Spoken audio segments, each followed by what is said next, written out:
na kutakuwa na kanuni zinazohusiana na adhabu za watu kupewa.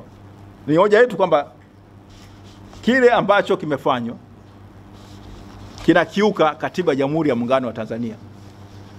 Haki ya kikatiba haiwezi kupokwa. Kwa nini? Kwa kanuni zilizotungwa na nini? Na tume ya nini? Ya uchaguzi. Kwa hiyo tunasema tume imejielekeza vibaya. Imefanya hivyo kwa nia ambayo sio sahihi, na imekiuka maagizo ya Mahakama ya Rufaa katika kesi ya mwanasheria mkuu na wenzake wawili dhidi ya Dr. Amani Waridi Kaburu. Kwa wale vijana wasiofahamu, Dr. Amani Waridi Kaburu ndio mbunge wa kwanza wa upinzani kuchaguliwa katika bunge la Jamhuri ya Muungano wa Tanzania, na alichaguliwa mjini Kigoma mwaka 1994, na alikuwa ni mwanachama wa Chadema. Alifanywa kila aina ya mizengwe na alifanywa kampeni ya ajabu, ikiwa pamoja na rais aliyekuwepo wakati wa Rais Ali Hassan Mwinyi, naibu waziri mkuu na waziri wa mambo ya ndani wakati huo Agustino Lyatonga Mrema na wengineo wengi, pamoja na RTD na vyombo vya serikali kutumika na rasilimali za serikali kutumika kufanya nini? Kuendesha kampeni chafu dhidi ya Dr. Amani Waridi Kaburu ambaye alikuwa amekuja kufanya nini? Kugombea. Mahakama ya Rufaa ilitoa mwongozo kwamba msingi mkubwa wa uchaguzi wa nchi yetu ni uchaguzi huru na wa haki. Kama msingi huo unakiukwa, mahakama ilisema hilo tu linatosha kufutilia mbali huo uchaguzi. Ni hoja ya Chadema kwamba yale yalitokea mwaka 94 kumekuwa na ajenda ya siri ya serikali ya CCM na tume ya uchaguzi kufanya nini? Kumomonyoa msingi wa uchaguzi wa huru na wa haki, na mwisho wa siku tuna kasha la mfumo ambalo limetengenezwa kuhakikisha kwamba Chama cha Mapinduzi kinabakia madarakani kama alivyosema Steven Wasira mpaka Yesu atakaporudi. Hujasikia mwenyekiti wa CCM akikana au akikanusha kauli hiyo. Hujasikia tume ya uchaguzi ikimuonya Steven Wasira. Hujasikia msajili wa vyama vya siasa akimuonya Steven Wasira na CCM au kuwataka wajieleze wanasemaji wao katika mfumo wa vyama vingi, wao watatawala milele. Sio kauli za kisiasa, ilikuwa ni kauli zenye lengo la kuhakikisha kwamba wanajua mfumo huu umeshawahakikishia ushindi. Sasa tunasema sisi kwamba tume kwanza, kanuni zilizotungwa hazijaanza kufanya kazi. Kanuni hizo vile vile hata kwa zenyewe, yani kanuni zenyewe zinasema zitaanza kutumika siku moja kabla ya nini? Kabla ya siku ya nini? Ya uteuzi wa wagombea. Na nimeeleza kwamba hicho kitu hakijafanyika, na kitafanyika tu pale bunge litakapokuwa lifanya nini? Limevunjwa. Wagombea wamekwenda tume ya uchaguzi kufanya nini? Kuchukua zile fomu za nini za kugombea na kuteuliwa rasmi kuwa wagombea. Na ndio hapo mambo sasa mtu Kailima anasimama na akiwa chini ya majaji, mwenyekiti wake ambaye ni jaji wa Mahakama ya Rufaa. Nazungumza haya na mimi nikiwa ni wakili, inanisikitisha sana kwamba usingetegemea makosa kama haya kufanyika. Ni mwisho wa siku ni kwamba wapinzani wanakosea, CCM katu kamwe haikosei mbele ya tume na mbele ya msajili wa vyama vya nini? Vya siasa. Sasa hii si sawa. Msingi mkubwa wa demokrasia katika nchi yetu ni kuwa na haki ya wananchi kuchagua viongozi wao, na wananchi waamue katika kura kwamba fulani na fulani, mgombea fulani ndio awe kiongozi wetu. Kila kura inayopigwa ihesabike, wagombea wote wawe katika uwanja ambao ni nini? Umelingana. Hiyo ndio imekuwa ni campaign ya Chadema ya no reforms no election, kwa sababu ya mparaganyiko mkubwa wa mfumo wa nini? Wa uchaguzi ambao tumeushuhudia tokea ule mwaka wa 94 ambao Jaji Nyalali na wenzake, Jaji Mkuu Nyalali na wenzake walitamka, tukategemea kwamba wenye masikio watasikia, hawajasikia. Na mnafahamu kuna kesi nyingine. Hawa wenzetu wa CCM katika kesi ya ambayo inahusiana na masuala ya takrima, wa taasisi tatu zilikwenda mahakamani. Taasisi tatu zilikwenda mahakamani na kupinga kifungu ambacho kinaruhusu masuala ya takrima. Mahakama Kuu ikatamka kwamba kutoa zawadi iwe t-shirt, iwe kuwapa watu chakula, siku hizo kuna kufutarisha, kuna nini, yote ni nini? Ni matendo ya nini? Ya rushwa. Mmeona mambo yanaendelea hivi sasa. Mwezi uliopita wale ambao ni wabunge na wengine nani wanasema nini? Wanafutarisha kila nini? Kila maeneo. Eti matendo ya ukarimu. Miaka yote walikuwa wapi? Lakini mahakama ya rufaa ilitamka kwamba swala yote ambayo yanahusiana nini na takrima ni nini? Ni kinyume cha katiba na inakiuka msingi mkubwa. Na mahakama ya rufaa, mahakama kuu ilipotamka hivyo, nitaomba nisome kwa Kiingereza kwanza. Hii ni kesi ya mahakama kuu, lakini serikali ilisema kwamba haitaikatia rufaa, maana yake ilikubaliana na uamuzi wa mahakama kuu. Kwa maana huu uamuzi ndio uamuzi wa mwisho kuhusiana na masuala nini ya kutoa zawadi, kufanya matendo ambayo nini ya kuwapatia watu t-shirt na kila kitu. Mahakama Kuu ilisema hivi: as correctly submitted by the advocates for the petitioners, the enactment of the takrima provisions is a very dangerous approach in the whole process of conducting elections.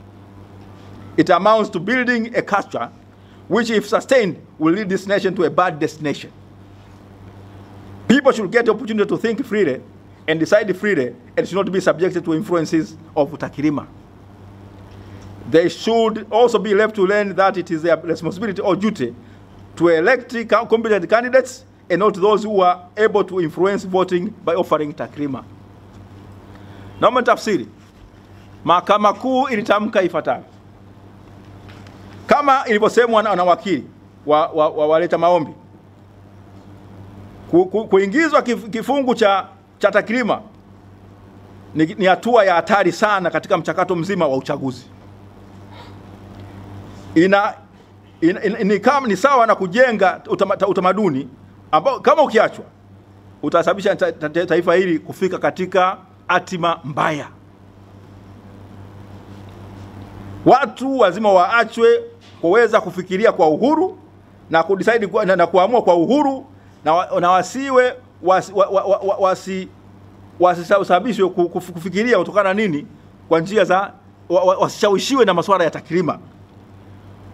Lazima waachwe kujifunza utamaduni huo, unaoelewe kwamba ni jukumu lao kuchagua viongozi wanaostahili na wenye uwezo kwa maana kwamba nini wanaostahili kushika nini hizo nafasi, na sio wale ambao wanaweza kuwashawishi kwa vishawishi vya nini vya takrima, zawadi na kila vitu vya namna hiyo. Hapo ndipo tulipo. Mmeona takrima zinaendelea.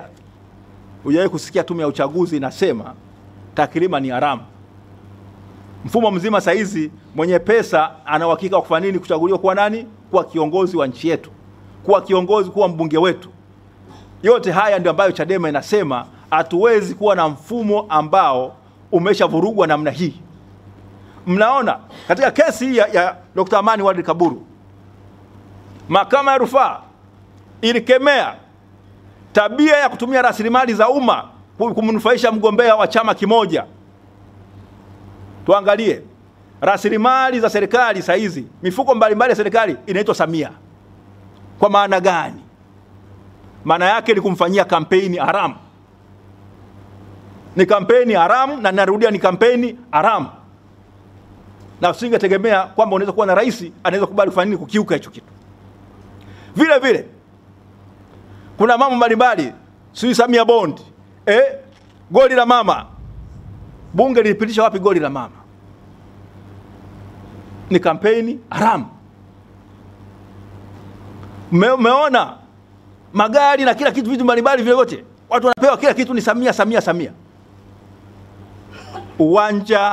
Uwanja wa uchaguzi hauko sawa. Mfumo wa uchaguzi mzima umeharibika. Unahitaji mabadiliko, unahitaji kuundwa, kusukwa upya. Ndio maana Chadema anasema no reforms, no elections.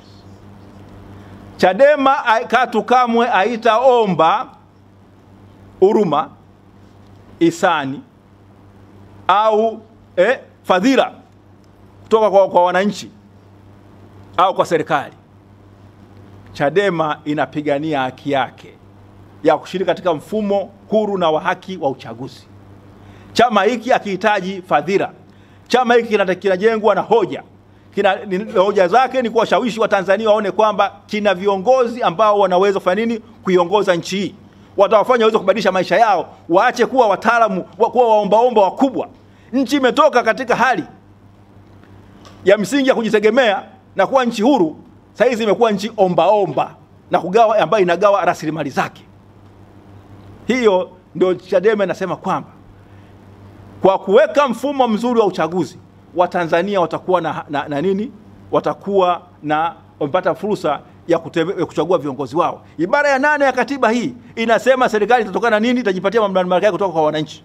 Mfumo uliopo ni kwamba hapa Nape alisema haijalishi kama umeshinda. Ndio? Madhari inategemea nini? Nani ameamua kama utangazo kama nani kashinda. Ndivyo ilivyo. Huo ndio kweli wenyewe. Saizi ni kwamba haijalishi wewe umeshinda. Kura zako utapiga, utapigiwa, kama utapata bahati ya kuhesabiwa, bado zitageuzwa. Ni sehemu chache ambazo wapinzani walifanikiwa kuzuia ile miaka ya nyuma, wakatangazwa kwa mbinde. Wasisehemu dakika hiyo. Kuna sehemu nyingine wametangaziwa hapa kama mpinzani kashinda, baadaye naenda inageuzwa kwa kwingine. Juzi mwenyekiti wetu alipokuwa Nkasi, kuna mwenyekiti wa serikali ya kijiji kashinda, mpaka leo hajatangazwa. Na hilo wala aliwaibishi CCM na Waziri Mchengerwa. Aliwatii simanzi, aliwafanye kwamba waone haya na soni. Maana yake huenda kiwango cha haya na soni kimekwisha nchi hii. Tunafanya lolote lile. Ni kama tunaposema kabila moja linavyosema, yale mambo ambayo mchawi uyatenda kwenye makaburi. Ni mambo ambayo kwa kweli hatuwezi kuyakubali.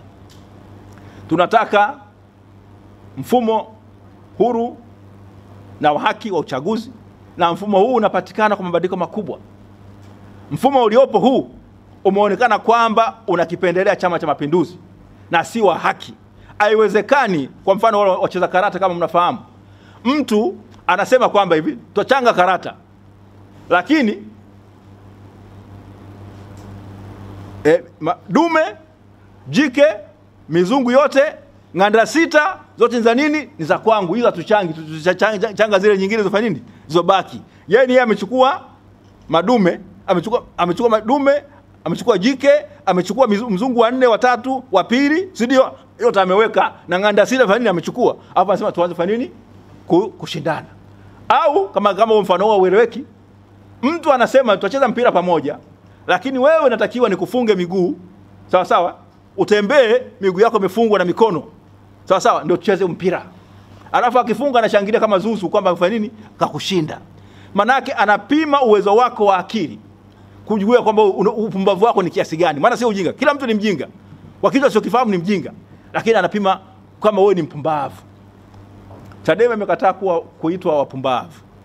Mfumo huo uchaguzi kwa kushiriki jinsi ulivyo ni kubali kwamba uendelee kuonewa. Mwaka 67 wakati wa serikali ya 5, Azimio la Arusha sema tumeonewa kiasi cha kutosha, tumepuuzwa kiasi cha kutosha, tumenyanyaswa kiasi cha kutosha. Unyonge wetu uliofanya tuonewe, tupuuzwe na tunyanyaswe, si ndio? Sasa tunataka mapinduzi ili tusionewe tena, tusinyanyaswe tena na tusipuuzwe tena. Hizi kauli sio mpya katika nchi hii.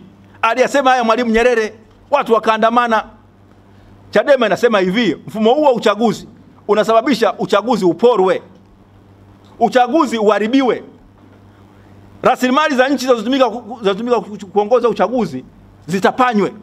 Na kama mnavyofahamu ndugu zangu, kama uchaguzi unatumia fedha nyingi sana za Jamhuri ya Muungano wa Tanzania, bunge linatoa hizo fedha, zao lake ni nini? Natakiwa upate viongozi ambao ni wamechaguliwa na wananchi. Lakini unapokuwa na mfumo ambao viongozi wamechaguliwa na wananchi kwa ujanja fulani, kwa kuweka watu wao ambao wanafanya nini, wanawafahamu, unatuma ya uchaguzi. Kwa mfano, mmoja wao wa wajumbe, ile mzee Mapuli, alikuwa katibu mwenezi wa CCM. Hiyo ndio tume yako ya uchaguzi. Sitaki wazungumzia hao wengine. Nendeni mkaangalie wasifa wao. Wengine walikuwa Ikulu. Sasa hizi ndo viongozi wa tume. Uhusiano wao ukoje na Chama cha Mapinduzi? Jitihada za kurekebisha mfumo huu zimeshirikana. Watu walikwenda mwaka 2015 na kusema twende wapi? Wananchi waruhusiwe kulinda kura zao. Ile kesi ya mita 200 kama mnaikumbuka. Bahati mbaya waamuzi wa upande wetu wakasema, wewe ukishapiga kura nenda kalale nyumbani, ili wakuibie vizuri.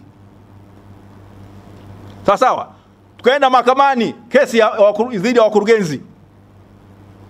Baadaye wanini wanasema wanaweza kulinda. Wao wanasemaje kwamba wakurugenzi waendelee kusimamia uchaguzi. Mahakama ya Rufaa ilisema hivyo. Ni uamuzi ambao unafikirisha sana. Auendani na kesi yake ya kwanza ya mwaka 94. Tukawacha hivyo ulivyo. Kutokana na kwamba jitihada za kwenda mahakamani na kurekebisha haya yote zimeshindikana. Ndio maana kama ambavyo Mahakama ya Rufaa vile vile ilisema katika kesi ya Mtikila ile ya pili kwamba swala la mgombea binafsi ni swala la nini? La kisiasa. Ndiyo maana kurekebisha mfumo wa uchaguzi ni swala la nini? La kisiasa. Tunataka hilo lieleweke kwamba wanasiasa wakutane katika umoja wao, waweze kuja na mapendekezo ya sheria za uchaguzi. Katiba lazima ibadilishwe ili kuweka msingi imara wa kuendesha uchaguzi huru na wa haki. Nilikuwa nawasomea hivi ibara ile ya 27. Ibara ya 27, ibara ndogo ya pili, nasema hivi: kila mtu atatakiwa sheria. Watu wote watatakiwa na sheria kutunza vizuri mali ya mamlaka ya nchi na ya pamoja, kupiga vita aina zote za uharibifu na ubadhirifu. Aina zote za nini? Za uharibifu na ubadhirifu. Na kuendesha uchumi wa taifa kwa makini kama watu ambao ndio waamuzi wa hali ya baadaye ya taifa lao. Kufanya uchaguzi wakati mfumo wake wa uchaguzi ni wa hovyo, ni unasababisha kwamba chama kimoja ndicho tu ambacho kishinde. Sio kwamba kinapendwa na wananchi, bali kimefanya nini? Kimejitengezea namna ya kuweza kushinda na kubakia madarakani. Na mkumbuke vile vile kama alivyosema alikuwa katibu mkuu wa CCM Dr. Bashiru Ali kwamba tutatumia dola kubaki na dola, na kauli haijawahi kufutwa mpaka leo. Tunasema kama Chadema kwamba huu ni ubadhirifu wa mali za umma. Uchaguzi ambao unaendeshwa na unalenga kutumia rasilimali za nchi na kuyasigina